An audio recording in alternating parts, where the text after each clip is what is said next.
Bonjour à tous. Donc, je suis Franck Albert, je suis le président du Collège national des cardiologues hospitaliers et j'ai le plaisir de vous retrouver ce soir pour cette émission spéciale en fait et faire le best-of donc du congrès l'ACC 2021, grande messe américaine qui cette année a eu lieu en virtuel, mais il y a eu beaucoup donc de travaux quand même avec beaucoup de cardiologues qui travaillent.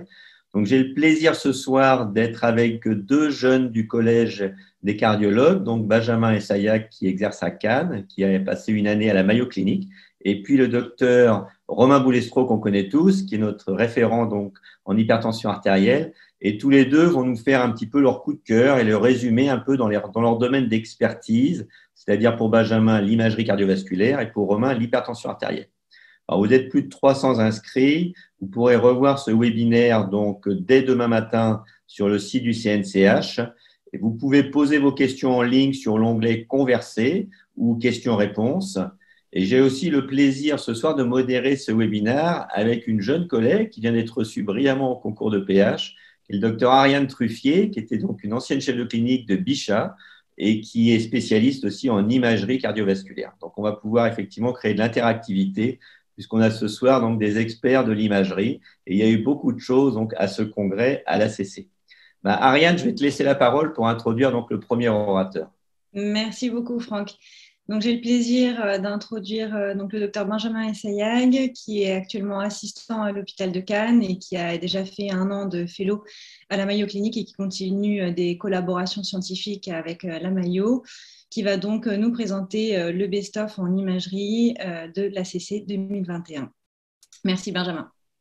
Merci Ariane, merci beaucoup.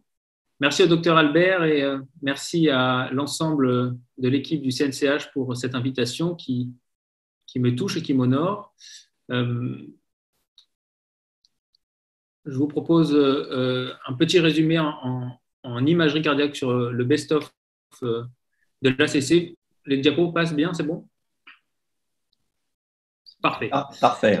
Bon, vous savez que c'est une année qui a été dominée par le Covid, sans essai thérapeutique majeur en imagerie, ni une modalité d'imagerie qui s'est distinguée par rapport à une autre, avec un intérêt croissant dans l'intelligence artificielle et puis dans la physiopathologie de la plaque coronaire notamment.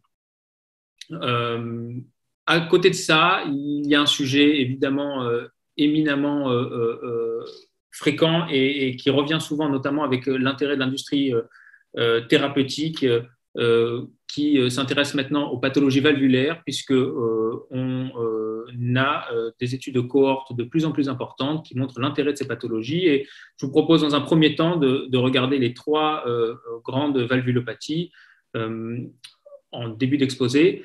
Pour ce qui est de la valve aortique, l'étude qui a retenu mon attention est cette étude qui a comparé le traitement chirurgical du rétrécissement aortique asymptomatique versus une stratégie conservative avec un traitement médical seul et qui est largement en faveur, comme vous le voyez sur la courbe rouge à gauche de l'écran.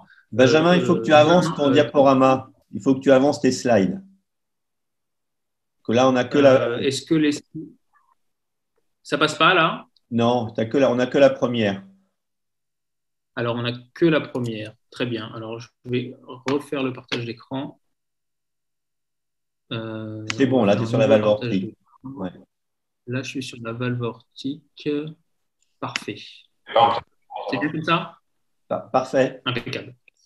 OK, parfait. Excusez-moi pour ce contretemps. Est-ce que vous voyez l'étude apparaître? Pour l'instant, on ne voit que le titre. On voit que le titre. Alors, on va faire différemment. Voilà, parfait.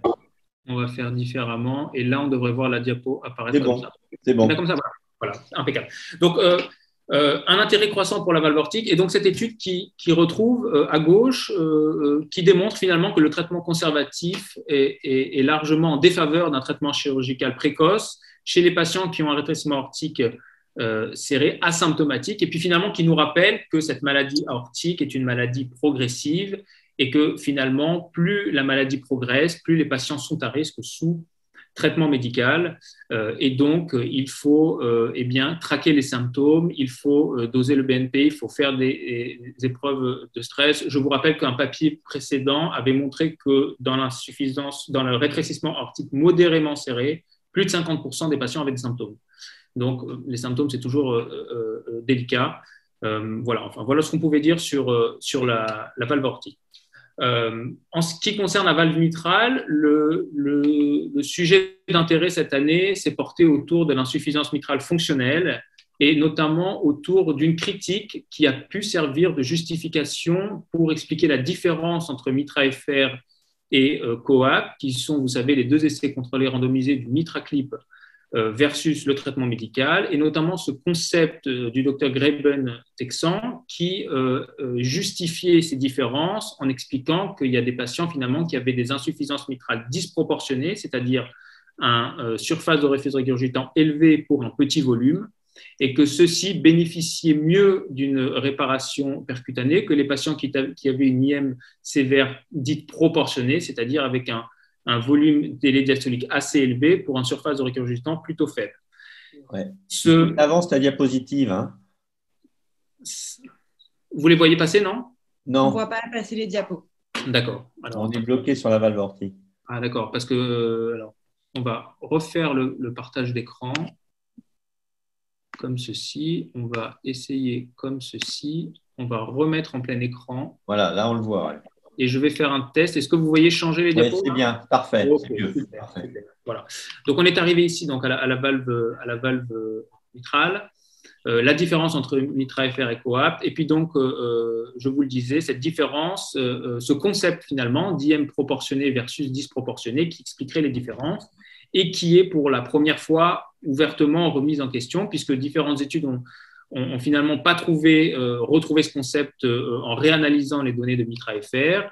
Et puis, finalement, on peut le comprendre avec cette discordance lorsqu'on regarde, par exemple, la table 1 de COAPT et qui nous montre que pour un volume moyen télédiastolique qui était de 192 millilitres, un volume moyen télésystolique de 135 millilitres, eh bien, si on fait un simple calcul, on voit que le volume d'éjection est de 57 millilitres.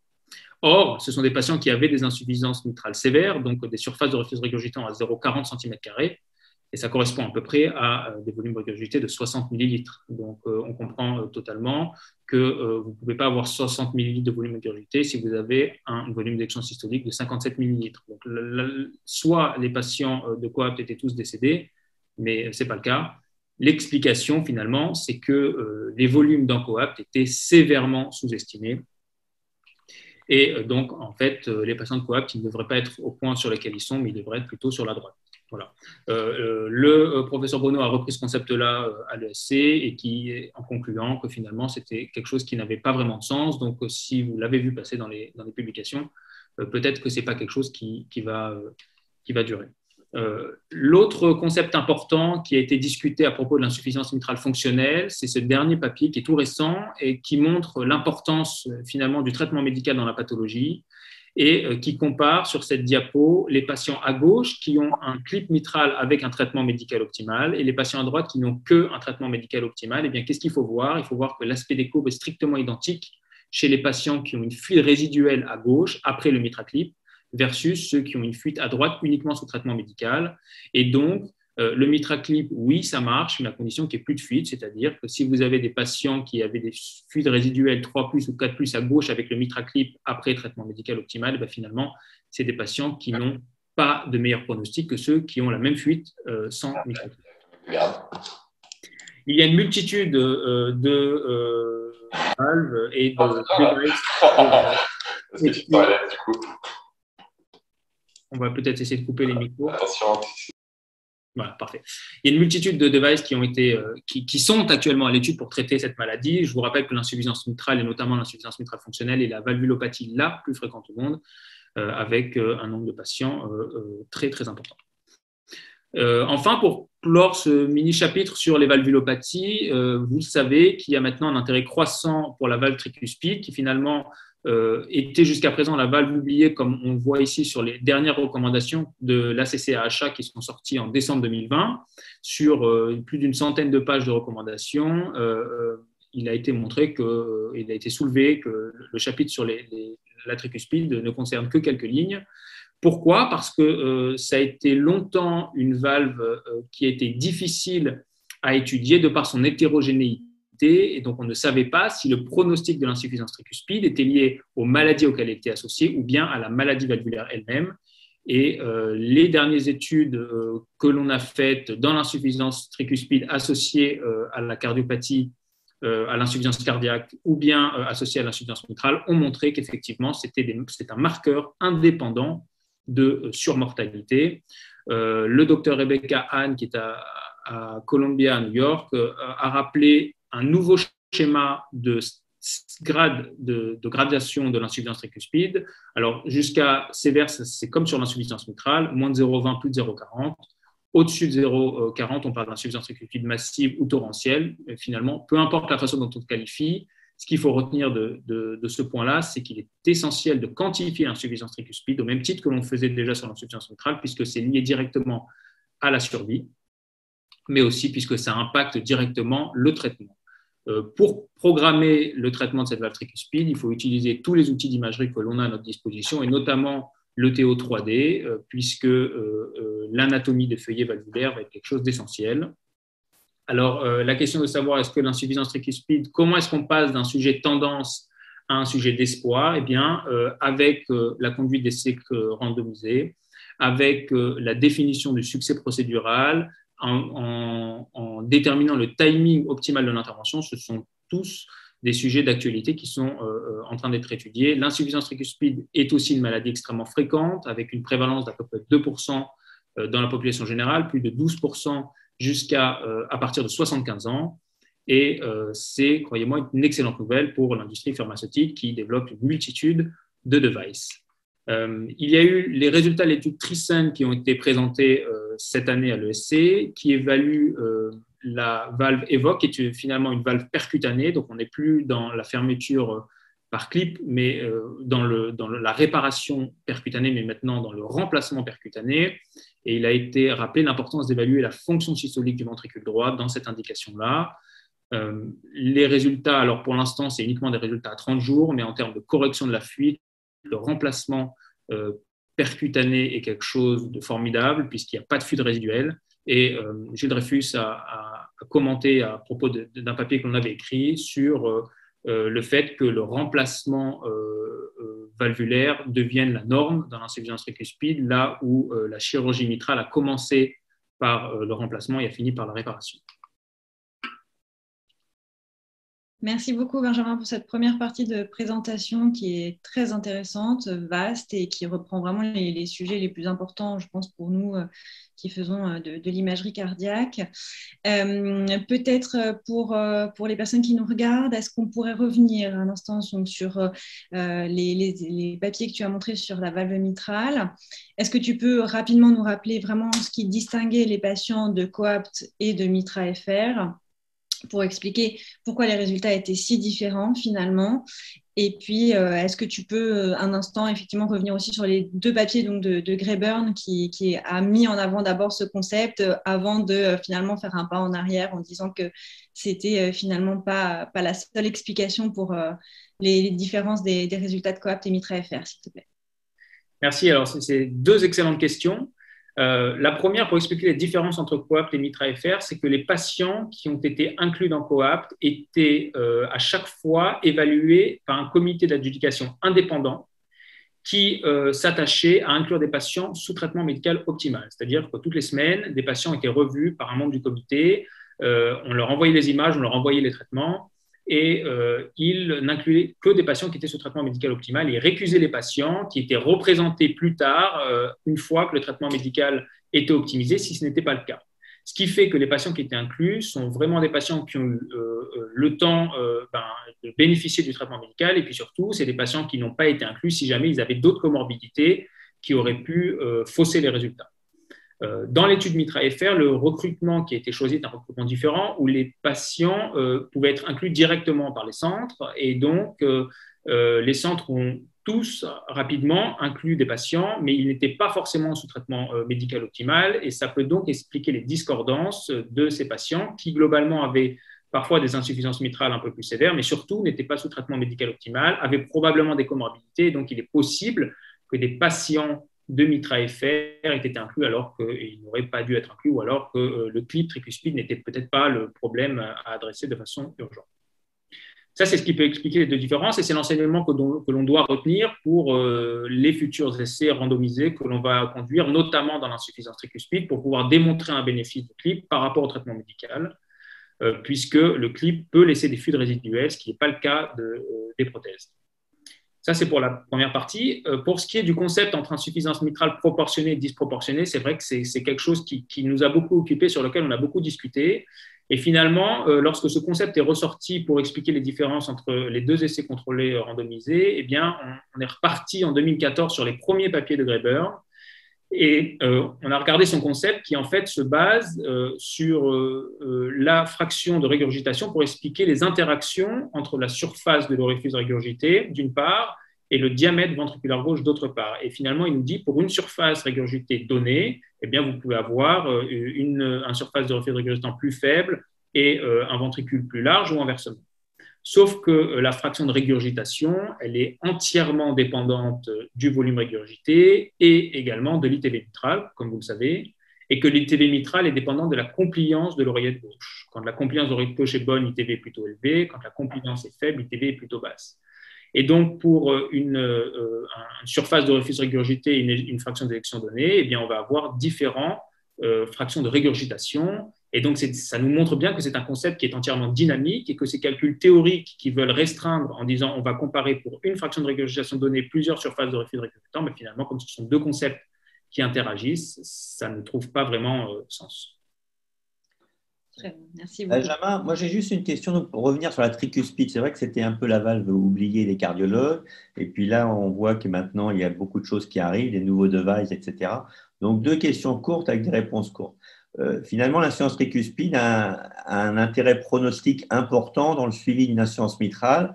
Est-ce qu'il faut finalement opérer plutôt les insuffisances mitrales qui sont moyennes s'il y a des facteurs péjoratifs sur la tricuspide? Et la deuxième question, quand faut-il réparer finalement la tricuspide en cas de chirurgie mitrale et quels critères il faut bien regarder? C'est aussi deux excellentes questions. Alors, ce qui est certain, c'est qu'il faut adresser le problème d'insuffisance tricuspide. On ne peut plus le laisser de côté puisque ça va conditionner la survie. Ça, c'est certain. Est-ce qu'il faut les opérer plus tôt? Je ne sais pas, parce que ce sont les essais qui répondront à cette question. Par contre, lorsqu'on voit que les insuffisances tricuspides sévères ont un pronostic moins bon, c'est certain qu'il faille les opérer. Et à notre grande surprise, ce n'est pas du tout le cas, bien que ce soit quasiment la seule indication de chirurgie tricuspide dans l'insuffisance mitrale, ou bien même de chirurgie tricuspide en général. Donc, quand il y a une insuffisance tricuspide sévère, il faut l'opérer, même si c'est déjà la recommandation, c'est fait que dans 20% des cas. À Mayo Clinic, qui est déjà un centre qui dispose de tous les outils pour les corriger, donc il faut les opérer. Est-ce qu'il faut opérer les insuffisances tricuspides modérées au vu de nos résultats? Probablement, mais évidemment, il faudra des essais pour répondre à ça. Et puis, quels sont les critères? Alors, jusqu'à présent, c'est des patients qui présentent une dilatation annulaire au-delà de 40 mm, et on se rend compte dans les publications qui vont sortir que finalement, peut-être que 40 mm, ce n'est pas forcément le meilleur cut-off, mais que les patients qui n'ont pas d'anneau, en tout cas, ce sont des patients qui développeront avec certitude une insuffisance tricuspide. Voilà. Donc, il faut traiter l'insuffisance tricuspide sévère, il faut la traiter, même s'il n'y a pas d'anneau, a priori, il n'y a pas de mal à faire ça, mais les futurs essais que l'on conduira nous permettront, j'espère, de répondre plus précisément à votre question.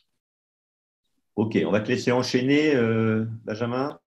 Alors, merci. Les trois autres sujets sur lesquels on peut passer rapidement, ce sont les cardiopathies hypertrophiques, et puis après, on pourra conclure avec un mot sur le scanner et l'IRM cardiaque. Les cardiopathies hypertrophiques, le docteur Rick Nishimura nous a rappelé que la myomectomie chirurgicale faisait mieux en termes d'alcoolisation septale sur les symptômes de ces patients. Mais à la question, est-ce qu'il y a une meilleure option? Eh bien, la réponse est peut-être oui, avec la présentation de l'essai Explorer, qui est le plus gros essai randomisé avec plus de 250 patients sur l'insuffisance, sur la cardiopathie hypertrophique obstructive, et qui a montré que ce nouveau médicament permettait une diminution efficace des symptômes, le mavacamten. Donc, il y a peut-être un peut-être un porteur d'espoir pour les patients qui ne sont pas tout le temps bien équilibrés ou bien améliorés par les bêta-bloquants ou par le verapamil. Un mot sur donc le scanner cardiaque avec ce rappel qui nous dit que finalement dans l'étude du risque dans la coronaropathie, ce qu'il faut regarder, c'est les plaques à haut risque, puisque les patients qui présentent des plaques avec du remodelage positif, avec des critères de sévérité, ce sont des patients qui ont significativement plus d'événements cardiovasculaires et que finalement, ce n'est pas forcément le degré d'obstruction qui compte, mais le caractère hétérogène de ces plaques qui devrait être mentionné systématiquement dans les comptes rendus et qui ne nécessitent pas forcément d'outils sophistiqués pour le démontrer. Il nous a été rappelé que le scanner cardiaque pouvait se substituer aux autres examens d'imagerie quand l'échographie n'était pas contributive ou l'IRM non plus, mais qu'il fallait bien savoir ce que l'on recherchait, que ce n'était pas l'examen de choix pour l'étude des flux, par exemple. Enfin, je conclurai ce best-of par un mot sur l'IRM cardiaque et sur son excellente valeur pronostique et son excellente corrélation entre l'IRM de stress et la FFR qui permet de guider au mieux les procédures de vascularisation. C'est un examen qui, lorsqu'il est normal, est corrélé à l'absence de survenue d'événements cardiovasculaires et inversement. C'est aussi un examen qui, malgré son coût, est effectif dans la stratégie et dans la prévention du risque cardiovasculaire. Et puis, c'est un examen qui, maintenant, peut se faire avec un temps qui est réduit et donc qui peut se substituer aux autres examens d'imagerie qui ne sont pas les gold standards comme l'IRM. Voilà, je crois qu'on a terminé. Je vous remercie à toutes et à tous pour votre attention. Merci beaucoup, Benjamin, pour cette deuxième partie de présentation. J'aurais une question, peut-être plutôt une remarque même sur l'étude concernant le mavacamten. Il me semble qu'une première partie des résultats des études sur ce médicament avait été présentée déjà à l'AHA l'année dernière. Exact. Et l'aspect un peu intéressant de ce médicament, c'est qu'à l'époque, en tout cas, ils n'avaient pas rapporté d'effets indésirables du traitement. Est-ce que c'est toujours le cas ? Et l'autre problème peut-être de cette étude pour l'instant, c'est qu'elle avait quand même inclus peu de patients. Est-ce qu'ils ont prévu de faire une étude plus large? Est-ce qu'ils ont déjà commencé à inclure d'autres patients? Oui, la réponse est oui pour les deux. Effectivement, c'est un des médicaments qui est prometteur pour l'amélioration de la fonction, pour lesquels ils ont réussi à démontrer que lorsqu'on arrête le médicament, effectivement, les symptômes reviennent. Comme tu l'as dit très justement, il reste quand même limité par le peu de patients inclus, mais l'étude est en train d'être conduite à plus large échelle. Oui, l'intérêt de ce médicament, c'est qu'il agit effectivement sur le pont actine-myosine. Donc, on peut bien comprendre que quand le traitement est arrêté, finalement, la mécanique se remet entièrement en route. En fait, il y a certains ponts qui sont bloqués par le médicament, pas tous, ce qui permet quand même de maintenir une contractilité. Donc, il me semble que c'est ce qu'ils avaient présenté à l'époque. C'est exact, oui, c'est la même étude. D'accord, très bien, merci. On ne l'a pas à disposition encore? Non, pas que je sache, non, pas du tout. Ok. Ça a été qualifié d'essai révolutionnaire par la FDA, mais encore loin de sa mise sur le marché. D'accord. Est-ce que tu peux nous dire un petit mot, Benjamin, sur le rétrécissement aortique asymptomatique? Parce que j'ai l'impression que les critères sont un peu moins durs qu'avant, où on parlait d'une Vmax supérieure à 5 mètres. Oui, c'est ça. Alors, le rétrécissement serré aortique est défini par une Vmax supérieure à 4 mètres secondes, avec une surface valvulaire non indexée à 1 cm² ou bien indexée à 0,6 cm² par mètre carré. Dans cette étude-là, ils n'ont inclus que des patients qui avaient une surface qui était inférieure à 1 cm² avec des gradients supérieurs à 50 mm de mercure, mais qui étaient asymptomatiques. Donc, effectivement, les critères opératoires, ça reste 40 mm de mercure, enfin, gradient moyen supérieur à 40, avec Vmax inférieur à 1 ou 0,6 indexé. Mais les symptômes, c'est toujours quelque chose de subjectif et on connaît ce problème très bien avec l'insuffisance mitrale. Et il y a deux courants actuellement qui s'opposent en disant, d'un côté, ceux qui font ce courant qui est prévalent dans les recommandations, qui insiste sur la présence des symptômes pour faire quelque chose, et d'autres courants, c'est l'école à laquelle j'appartiens, qui essaie de collecter des évidences sur la progression de la maladie, puisqu'on sait que lorsque la maladie progresse, même sans symptômes, eh bien, elle expose à un risque de surmortalité et d'événements cardiovasculaires supérieurs. Donc, peut-être que les symptômes, ce n'est pas le premier critère à regarder, mais en tout cas, ce sont des patients qu'il faut suivre de façon très rapprochée, chez lesquels il faut faire des examens complémentaires, doser le BNP, regarder le calcium, faire des tests d'effort, faire des tests de marge de 6 minutes pour finalement traquer tout signe qui pourrait pousser à une stratégie de réparation, de remplacement plutôt précoce. Vous aviez la même stratégie, Ariane, à Bichat? Oui, absolument. Il y a une étude qui est encore en cours, c'est AS Progression et Stop AS, qui inclut des patients qui ont des rats qui sont serrés, qui se disent asymptomatiques, qu'on teste en écho d'effort et qu'on revoit au moins tous les 6 mois pour refaire l'écho d'effort et qui, entre-temps, sont recontactés par les différents investigateurs pour voir s'il y a une apparition de symptômes. Et ils ont effectivement des bilans biologiques, comme tu le disais, Benjamin, avec dosage du BNP, pour voir s'il y a une aggravation finalement qui se manifeste. Et dès qu'ils commencent à avoir des symptômes, ils basculent du coup sur la chirurgie. Ouais, je pense qu'il faut qu'on aille de plus en plus vers ce suivi vraiment rapproché. Bon, c'est ce qu'on fait déjà dans les centres qui font de l'échographie de façon assez poussée. En général, on suit les patients de façon rapprochée. Et c'est vrai qu'il ne faut pas les lâcher, même quand ils disent qu'ils ne sont pas symptomatiques, parce que souvent, ils vont vraiment limiter leurs efforts et pendant longtemps, on va avoir l'impression qu'ils n'ont pas de symptômes. Donc, s'attacher vraiment à les adresser vers des centres pour qu'ils aient des échographies d'efforts régulières pour ne pas rater le bon moment pour les opérer. Exactement. Ariane, tu as une petite question ou pas? Oui, j'avais peut-être une dernière question. Tu es passé peut-être vite, mais bien sûr, sur la valve tricuspide. Peut-être deux choses. Premièrement, il me semble que Rebecca Anne donc, est une fan de l'imagerie de manière générale. Donc, bien sûr, elle travaille beaucoup sur l'échographie.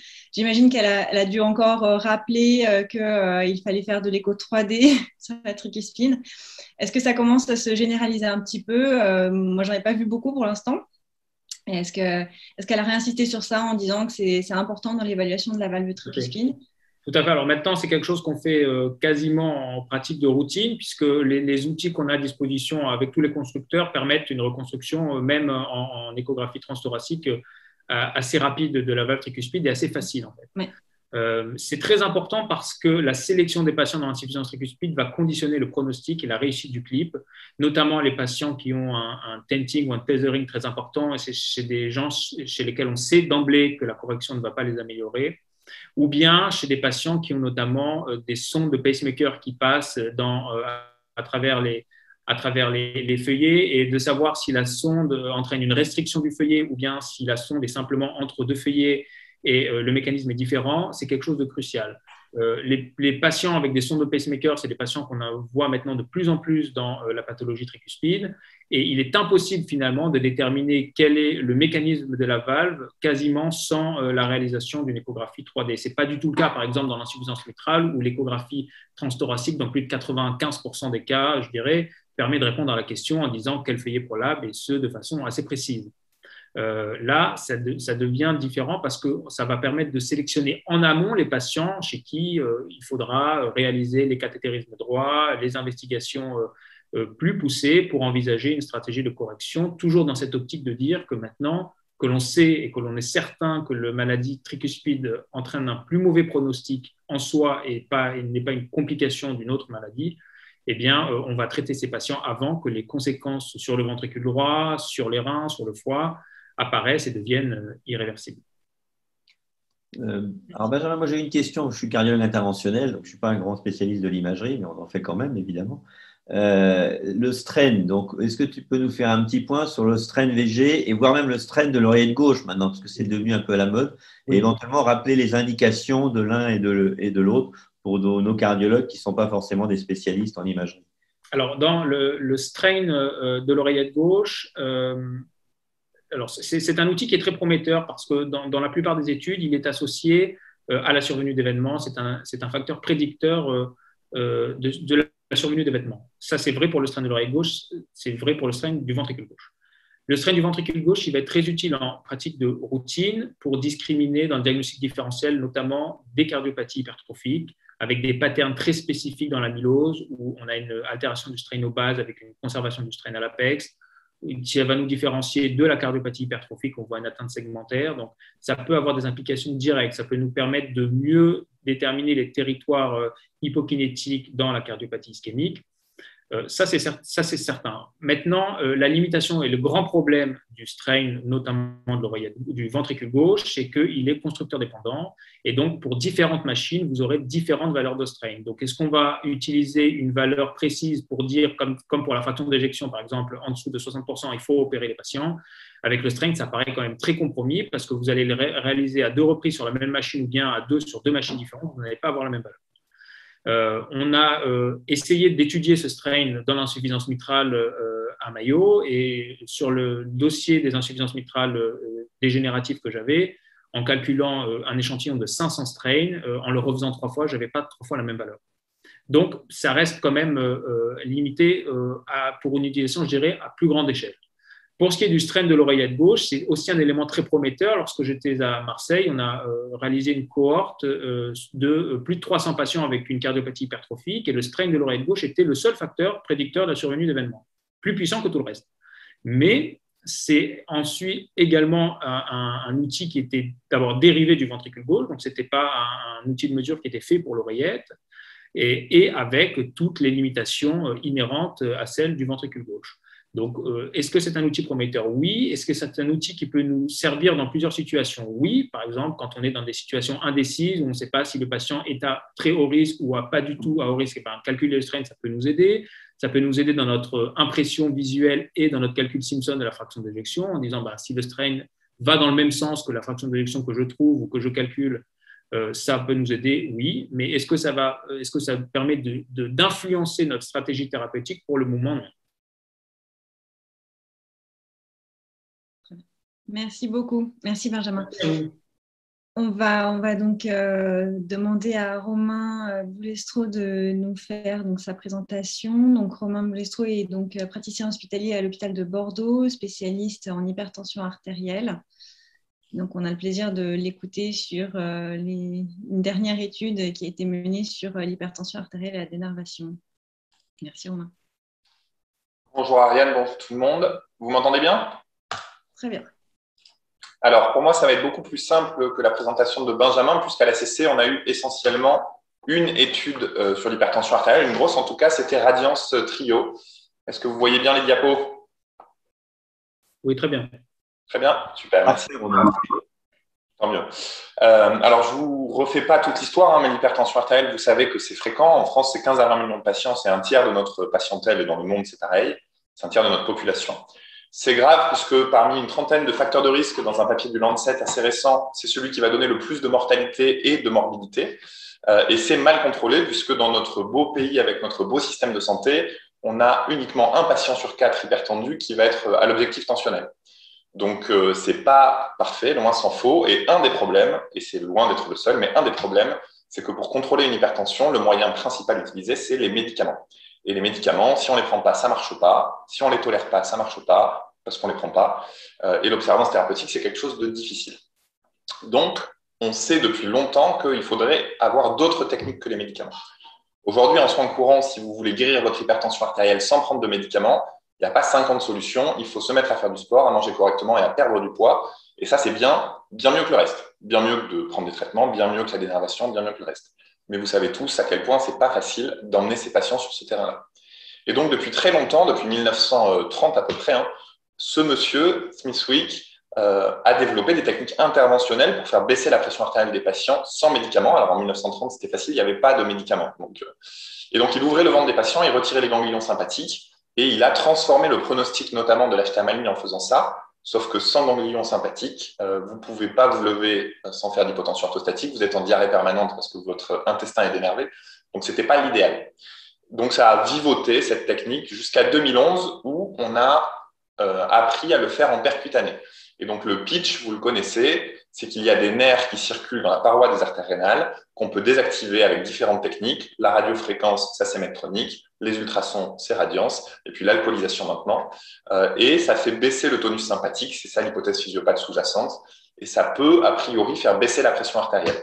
Donc, vous introduisez un cathéter par voie fémorale. Bientôt, ce sera par voie radiale. Et vous appliquez un traitement. Donc, pour Radiance, c'est des ultrasons qui sont focalisés dans l'adventice avec un ballon d'eau froide qui va rafraîchir la paroi pour ne pas l'abîmer. Et vous voyez sur l'image en bas à droite, vous faites plusieurs anneaux comme ça d'ultrasons et vous désactivez les nerfs. c'est pas une étude, c'est pas une technique nouvelle. Hein. Depuis 2011, on fait ça. Medtronic a plus de 4000 patients dans ses études. Radiance, vous voyez, un gros programme de développement aussi. Donc, on commence à avoir beaucoup de recul. Et on va voir que c'est assez intéressant parce qu'à un moment, quand il y a eu Simplicity 3, vous devez connaître ce moment-là, on a cru que la technique ne marchait pas et on allait l'abandonner. Et en fait, l'étude était plutôt assez mal faite. Et là, maintenant, quelle que soit l'étude et quelle que soit la marque, si je fais simple, on a une baisse de pression artérielle qui est quasiment tout le temps la même et qui est retrouvée systématiquement et qui est significative. Donc, c'est une technique intéressante et on va voir que Radiance Trio apporte encore une pierre de plus à cet édifice-là. Donc ça, c'est Radiance Solo. C'est la même technologie que je viens de vous présenter, mais c'est des patients qui n'ont plus de traitement et on essaye de les guérir juste en faisant de la dénervation rénale. Donc, c'est des hypertendus légers, 0 à 2 traitements. On arrête tout, on leur fait une dénervation ou une procédure sham, c'est randomisé. Donc, sham, c'est on fait semblant de leur faire la technique. C'est randomisé, c'est en double aveugle et on voit qu'il y a une baisse de pression artérielle de 8 mm de mercure, 8,5 en MAPA, ce qui est énorme, enfin ce qui est beaucoup en MAPA, beaucoup plus qu'en pression clinique, et qu'avec la procédure sham, on n'a que 2 mm de baisse et donc la différence est significative. Et avec ça, on avait à peu près 25% des patients qui n'étaient plus hypertendus ensuite, sans traitement, donc qui a priori étaient guéris. Radiance Trio, c'est une autre population. Trio, c'est des patients hypertendus résistants. Donc, on prend des patients qui ont 3 médicaments, dont un diurétique ou plus, et qui ont une hypertension artérielle qui reste supérieure à 135/85 en MAPA diurne. On a 989 patients sélectionnés, 53 ans de moyenne d'âge, IMC 33, 20% de femmes, donc plutôt des hommes, 20% de patients à peau noire, 25% de diabétiques. C'est une population classique, hein. C'est la même probablement que dans votre cabinet, dans votre patientèle. Ces patients-là, ils ont évidemment une HTA résistante et ils ont une anatomie rénale compatible pour être inclus. Et donc, on part de ces 989 patients, on les screen et on en sort à peu près 110 parce qu'ils n'ont pas d'anatomie rénale compatible, donc il en reste 850 à peu près. Et on les met sous trithérapie combinée, un comprimé dans lequel vous avez de l'Amlor, du Valsartan, de l'hydrochlorothiazide, trithérapie optimale, pleine dose. On part d'une pression artérielle moyenne de 163-104 mm de mercure, donc des patients qui sont vraiment résistants, parce que ça, c'est sous traitement. Et vous voyez qu'il nous reste, après cette trithérapie combinée, que 136 malades qu'on a pu inclure sur les 800 et quelques qui avaient une anatomie rénale compatible. Donc là, c'est le premier message de l'étude. Hein. On n'a pas encore parlé de dénervation, mais la trithérapie combinée, ça contrôle quasiment tous les malades. Parce qu'en fait, c'est beaucoup plus simple de prendre un comprimé que de prendre 2, 3 comprimés, parfois en plusieurs prises. Donc, on y reviendra, mais c'est un gros message de cette étude, même si ce n'était pas l'objectif initial. Il nous reste 136 patients, 67 dans un groupe, 69 dans l'autre. On les randomise donc en 1 pour 1. On leur fait une dénervation rénale à l'aveugle avec une procédure sham pour le groupe contrôle. Et on obtient une baisse de la pression artérielle de 8 mm de mercure en intention traitée. Et dans la population qui a eu les mesures ambulatoires proprement de quasiment 10 mm de mercure, et on est statistiquement plus efficace que la procédure sham de 4,5 et 5,8 mm de mercure. Donc peut-être que vous vous dites que ce n'est pas beaucoup, ça c'est à 2 mois. Peut-être que vous dites que ce n'est pas beaucoup, mais on reviendra dessus tout à l'heure. Ce qui est intéressant aussi, c'est que c'est de la MAPA, hein, donc on voit la pression de journée et puis on voit la pression de nuit, et la baisse tensionnelle, elle est homogène sur les 24 heures. Donc ça marche sur l'ensemble de la pression artérielle et on fait tout baisser. Et du coup, ces patients qui étaient hypertendus résistants, qui avaient plus de 135/85 en MAPA de journée, eh bien on en a 40%, 38 exactement, qui sont contrôlés versus 21% avec la procédure sham, ce qui est encore une fois statistiquement significatif. Et donc, ça permet d'avoir un tiers des patients, un peu plus, qu'on a normalisé et qu'on peut laisser juste sous un comprimé, la trithérapie combinée, et qui a une pression normale avec ça. En termes de sécurité, là encore, et ça c'est pareil, ça fait longtemps qu'on a le même signal, on n'a pas de signaux défavorables de sécurité. Puisqu'en fait, c'est une artério-rénale sur des artères saines, puisqu'on a vérifié avant qu'elles étaient saines, sinon on ne les dénerve pas, avec une procédure qui protège la paroi et qui va faire des ultrasons focalisés dans l'adventice. Et donc, on n'a plus, comme on pouvait avoir au début, de lésion d'artère rénale. Donc, c'est une procédure extrêmement simple, vraiment simple. Donc, si on revient un petit peu sur les résultats de cette étude et puis sur le contexte global, est-ce que la technique de dénervation rénale, ça fonctionne? Je crois qu'on peut dire maintenant que clairement, ça fonctionne. Ça fonctionne avec de la radiofréquence, ça fonctionne avec des ultrasons. Ça fonctionne, on a moins de preuves, mais probablement que ça fonctionnera avec de l'alcoolisation. Donc, quand on commence à avoir 3 technologies différentes qui fonctionnent, c'est qu'a priori, le concept est bon. Ça fonctionne avec à peu près la même magnitude chez les patients qui sont hypertendus légers, chez qui on arrête les traitements, et les hypertendus résistants, à peu près 8 mm de mercure de baisse de pression artérielle. Probablement que ça ne fonctionne pas chez les patients trop avancés dans la maladie, qui ont déjà des insuffisances rénales, qui ont déjà des hypertensions systoliques isolées avec une diastolique qui est basse, donc une rigidité artérielle très importante. En tout cas, ces patients ne sont plus inclus dans les études et dans les registres. On a l'impression quand même que c'est moins bien. Donc la technique, elle fonctionne. Par contre, ce qui reste comme incertitude, vous l'avez vu, c'est qu'on arrive à améliorer là, 38% des malades et les autres, non. Et on ne sait pas à l'avance dire lesquels vont répondre et lesquels ne vont pas répondre. Et ça reste un des grands défis de cette technologie, de pouvoir proposer la technique à des gens qui vont répondre et l'éviter à des gens qui ne vont pas répondre. Ceci étant, il y a tellement peu d'effets secondaires que souvent on leur dit, écoutez, on peut essayer si vous voulez, au pire, ça ne marchera pas, mais vous ne vous exposez pas à des effets secondaires trop importants. Le gros message pour moi de l'étude, en plus du fait que la dénervation, ça marche, c'est l'efficacité de cette trithérapie combinée, qui est quand même hallucinante. On passe de 900 malades qui ont une HTA résistante à 136, et les autres, ils sont contrôlés, c'est pas tout à fait ça, mais quasiment, les autres sont contrôlés par un comprimé dans lequel on a 3 médicaments. Donc aujourd'hui, c'est super de faire des Lancet sur la dénervation rénale, et puis d'essayer de faire rembourser la technique, et bien sûr qu'on se bat pour ça. Mais il faut aussi se battre pour rembourser la trithérapie combinée et l'avoir en France. On l'a dans d'autres pays d'Europe. C'est quand même incroyable qu'on n'ait pas en France. Est-ce que la baisse pressionnelle obtenue, elle est pertinente? Bon, vous pouvez vous dire que 8 mm de mercure, c'est quand même pas ouf. 8 mm de mercure, c'est la baisse de pression artérielle moyenne avec un médicament, donc c'est l'effet d'un médicament. Et surtout, c'est globalement, dans les données qu'on a des baisses pressionnelles avec médicaments contre placebo, c'est moins 20% à 5 ans d'AVC. Donc, ça vous paraît peut-être anodin, mais en fait, c'est pas anodin. Et sur une population, en tout cas, ce n'est pas anodin. Ce qui est intéressant comme place de la dénervation rénale pour l'instant, ça va être du coup, à mon sens, 2 choses différentes. Les patients hypertendus légers qu'on peut guérir, c'est-à-dire ils n'ont plus d'hypertension artérielle et plus de traitement après dénervation. Et ça peut être notamment très bien chez les femmes qui ont un désir de grossesse, parce que vous savez à quel point des fois on est embêté pendant les grossesses. Et puis pour les patients, donc ça c'était Radiance Solo, et puis Radiance Trio, c'est le deuxième groupe de patients qui est probablement très intéressant, c'est les hypertendus résistants qu'on n'arrive pas à contrôler malgré une trithérapie et chez qui, avec la dénervation rénale, on peut obtenir un contrôle tensionnel sans upgrader le traitement et en restant à un comprimé le jour où on aura cette trithérapie en France. Qu'est-ce qui reste comme zone d'incertitude? Eh bien, on ne sait pas donc, sélectionner les malades correctement, on ne sait pas combien de temps ça va durer et combien de temps ça va marcher. Donc, un patient, mettons qu'on guérit avec la dénervation rénale, est-ce qu'il va rester normotendu 1 an, 2 ans, 3 ans, 5 ans? On ne sait pas. Est-ce que si on le redénerve au bout de 3 ans, quand il reprend une hypertension, ça va marcher? On ne sait pas. Et puis, est-ce qu'il y a d'autres indications qu'hypertension artérielle? On a commencé à avoir des études en rythmologie qui peut-être montreraient une baisse des récidives de fibrillation atriale. Il y a des papiers sur les arythmies ventriculaires aussi, dans les syndromes métaboliques, dans le diabète. Il commence à y avoir d'autres zones qui sont touchées par la dénervation rénale et on ne sait pas encore si la technique pourra se positionner dans ces indications-là. Voilà pour Radiance Trio. Merci de m'avoir écouté et je suis ouvert aux questions. Merci beaucoup Romain, c'était une présentation très intéressante. C'est vrai que cette étude, elle est surprenante, enfin, elle est très intéressante vraiment et merci d'avoir exposé vraiment tous les avantages et les questions encore en suspens. J'ai une première question plutôt simple, certainement plutôt à viser pour les cardiologues interventionnels. La technique donc, de la dénervation rénale, effectivement, elle existe depuis 10 ans. Enfin, en tout cas, on a commencé à en entendre parler depuis environ 10 ans. Au début, ça ne marchait pas. Il me semble que c'était surtout un problème de technique, c'est-à-dire qu'il fallait mieux couvrir donc, tous les nerfs sur les artères rénales pour avoir une efficacité. Je te rappelle dans 2 secondes. Il y a eu gros problèmes. Il y a eu plusieurs gros problèmes. D'abord, en 2011, c'est Medtronic qui a commencé avec la radiofréquence, avec une sonde monopolaire, et il fallait appliquer au moins 4 points en tournant autour de l'artère Il fallait appliquer au moins 4 points en tournant autour de l'artère pour avoir une dénervation correcte.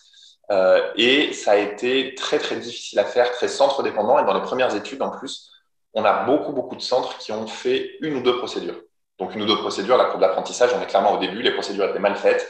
Simplicity 3, typiquement, quand on a repris les données, il y avait en moyenne, je crois, 1,5 points ou 2 points de fait sur les 4 nécessaires. Et quand on restreignait l'analyse au centre qui avait fait les 4 points, bizarrement, ça marchait. Aujourd'hui, on a des techniques qui ont beaucoup avancé. D'abord, les cardiologues interventionnels connaissent mieux la technique. La sonde de Medtronic de radiofréquence, elle est quadripolaire.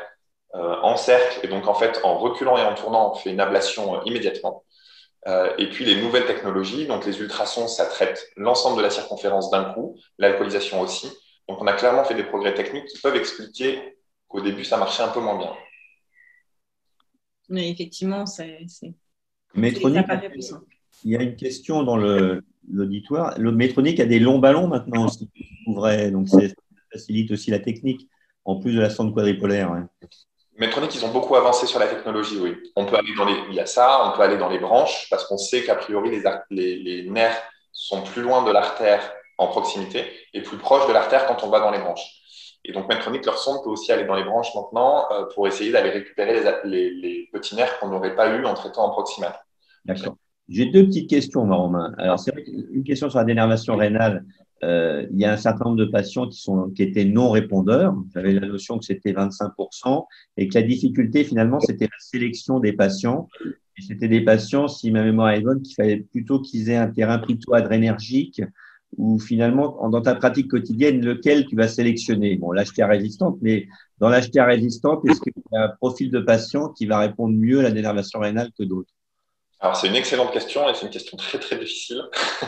Je ne vais pas avoir de réponse simple à te proposer. Ce qu'on sait, a priori, c'est que l'hypertension artérielle systolique isolée, donc quand les artères sont très rigides, ça, a priori, ça ne marche pas d'aller dénerver les patients. Ensuite, on a cherché des marqueurs d'hyperactivité sympathique. On a été chercher de la fréquence cardiaque, on a été chercher de la variabilité tensionnelle nocturne sur la MAPA. Et ça marche quand même pas très bien. On a des paramètres qui sont dans les études qu'on a publiées notamment à Bordeaux sur des indices sur des écarts types de pression artérielle nocturne et quand on était au-dessus de l'écart type, les patients répondaient bien. C'est assez spécifique, c'est pas très sensible, c'est assez spécifique. C'est très difficile à utiliser en pratique quotidienne. Et donc aujourd'hui, ce qu'on dit plutôt, c'est écoutez, on a cette technique, si vous voulez tenter le coup, c'est assez safe, allez-y. Par contre, on ne peut pas vous garantir qu'on y arrivera. Et même nous, qui avons un peu l'habitude de la technique, on ne sait pas dire à l'avance. Personne dans mon équipe ne dit, lui, ça va marcher. Et effectivement, derrière, ça marche. On n'a pas encore ça. Ce qu'on sait, c'est 25% qui sont guéris, 50% qui répondent, c'est-à-dire baisse de pression artérielle de plus de 5 mm de mercure en APA, et 25% qui ne répondent pas. Alors, deuxième question courte, la polypile combinée. Donc, finalement, il y a quoi dedans alors? Alors, dans celle-là, il y a amlodipine, valsartan, donc un ARA2, et hydrochlorothiazide, un diurétique thiazidique. D'accord. Et le quatrième antihypertenseur, c'est toujours l'aldactone? Bien sûr, tu me fais plaisir. Hein. Et la place des bêta-bloquants, finalement? Je complète pour ceux qui ne sont pas familiers de ça. Le quatrième antihypertenseur devant une HTA résistante, ça doit être l'aldactone, sauf contre-indication absolue, bien avant les bêta-bloquants et surtout pas d'alpha-bloquant ou d'antihypertenseur central si le patient n'a pas vu un centre d'excellence. Je sais que c'est rassurant, on a l'impression de faire quelque chose, on a l'impression de ne pas être délétère, mais c'est des médicaments qui marchent mal, qui ont plein d'effets secondaires et qui ne vont pas aider le patient. Donc, si vous en arrivez là, montrez-le à un centre d'excellence qui fasse un bilan d'HTA secondaire, qui propose éventuellement la dénervation. Mais s'il vous plaît, n'utilisez pas ces traitements. OK. Alors, on a une question pour tous les deux d'une minute. Romain et Benjamin, est-ce que vous pouvez nous donner votre coup de cœur finalement de cet ACC? Est-ce que demain, il y a quelque chose qui va changer au quotidien? Donc, à toi, Benjamin. Il faut que tu mettes ton micro. Avec le micro, c'est mieux. Merci. C'est vrai que l'étude Laos qui a montré l'intérêt de suturer l'auricule gauche pendant le geste de chirurgie cardiaque, quelque chose qui va changer la pratique puisque c'est des patients que l'on suit avant la chirurgie, puisqu'on les réfère notamment pour les chirurgies valvulaires et puis que l'on voit après, que l'on suit au long cours. C'est des patients qui font souvent des arythmies par fibrillation atriale, parfois paroxystique, et on ne sait pas vraiment combien de temps il faut les laisser sous anticoagulants, et parfois on ne retrouve jamais l'arythmie, mais on sait qu'on ne fait que des holters de un jour, 2 jours, même si maintenant on leur propose d'acheter des enregistrements portatifs, l'Apple Watch, choses comme ça. Mais alors c'est vrai que de savoir qu'ils auront le recul suturé et qu'ils feront moins d'événements cardiovasculaires, moins d'AVC, c'est quelque chose qui va changer dans l'immédiat. C'est vrai que c'est une belle étude pour les chirurgiens. Hein. Dès qu'on fait de la chirurgie, qu'elle soit coronaire ou valvulaire, il faut maintenant qu'ils ferment l'auricule dès que le malade est en fibrillation atriale, parce qu'on a 30% de baisse des AVC au prix finalement de 5 minutes de plus d'un clampage aortique. Donc, il y a un bénéfice quand même important. Romain? Alors, moi, il y a une étude qui m'a beaucoup intéressé, qui probablement est beaucoup plus discrète que toutes celles dont on a parlé. C'est l'étude qui a utilisé un bloqueur des récepteurs minéralocorticoïdes chez des patients insuffisants rénaux et diabétiques et qui a montré une baisse des événements cardiovasculaires, des événements rénaux et des nouveaux épisodes de FA. Qu'est-ce que ça veut dire pour moi? Ça, c'est une interprétation personnelle. On sait que l'hyperaldostéronisme primaire, c'est une forme d'hypertension artérielle secondaire qui donne beaucoup d'événements, notamment rénaux, notamment cardiovasculaires et notamment énormément de FA. Et tout le monde, beaucoup de gens pensent que c'est rare, c'est 10% des hypertendus. Donc en France, on a 15 millions d'hypertendus, 15 à 20 millions. Ça veut dire 1,5 à 2 millions de patients qui ont un hyperaldostéronisme primaire. Les cardiologues, vous envoyez tous les jours à la consultation. Ça va être un patient sur 10 hypertendu qui passe chez vous, vous envoyez. Et il y a beaucoup d'essais maintenant qui mettent de la spironolactone chez les patients qui font de l'AFA, notamment pour éviter les récidives, et avec des résultats qui se font attendre, hein, qu'on va avoir, mais qui vont être intéressants probablement. Là, on est dans le service de Bordeaux, on mène une étude où on regarde si les patients qui sont hypertendus et en FA ont un hyperaldostéronisme primaire. Les Italiens ont fait ça, ils ont trouvé 40% de patients qui avaient un hyperaldo primaire, HTA et FA, c'est tout. Et nous, on est pour l'instant autour de 20-25%, l'étude n'est pas finie. Donc, c'est énorme. Et je trouve que cette étude, peut-être que je me trompe, mais vient renforcer ce concept-là. Et donc, probablement demain, je vous fais un spoiler, mais probablement dans 4 ans, tous les patients en FA hypertendus, il faudra ou les dépister pour un hyperaldo primaire ou les mettre sous spironolactone parce que c'est une part importante de la physiopathe. Et l'aldactone, on va en entendre de plus en plus parler. Alors, tu fais des bilans biologiques ou tu fais un scanner systématique? Bilan biologique. C'est bien.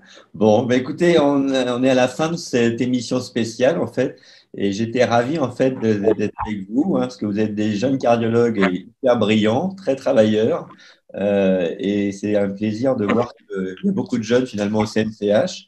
Merci, Ariane, d'avoir mené cette émission. C'était un vrai plaisir de vous avoir, Benjamin et Romain. Vous pourrez revoir le replay dès demain matin. On était plus de 70 en direct et avec Facebook en plus, je n'ai pas encore les chiffres, 120 personnes sur Facebook a priori. Et donc, il y aura un replay dès demain matin. Et ben, au plaisir de vous revoir bientôt donc, sur les prochains webinaires du CNCH. Allez, bonne soirée à tous et à bientôt. Merci beaucoup, bonne soirée. Merci à tous.